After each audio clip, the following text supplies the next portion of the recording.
Get your free copy of the complete tutorial at www.teachucomp.com/free.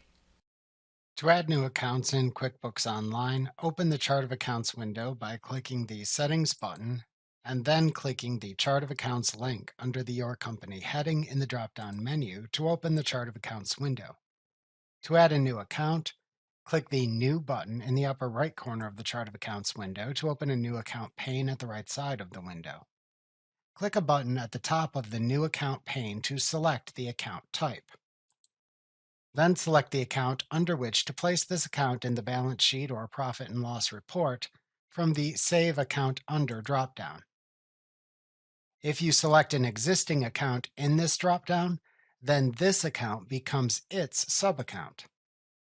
A preview of the selected accounts within the respective report appears at the bottom of the pane.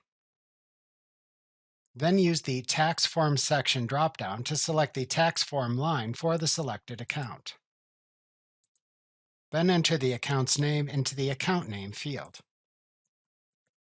If account numbering is enabled, you can enter an account number into the Account Number field. Optionally, you can type an account description into the Description field.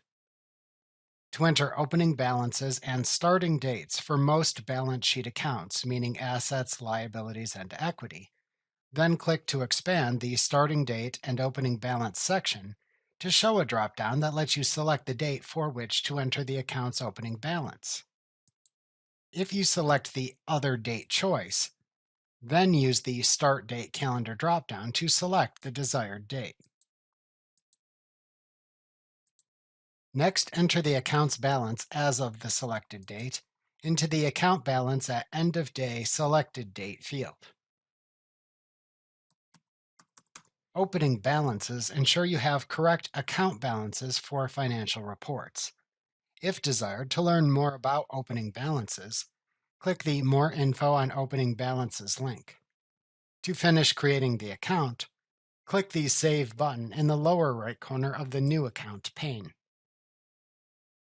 Like what you see? Pick up your free copy of the complete tutorial at www.teachucomp.com/free.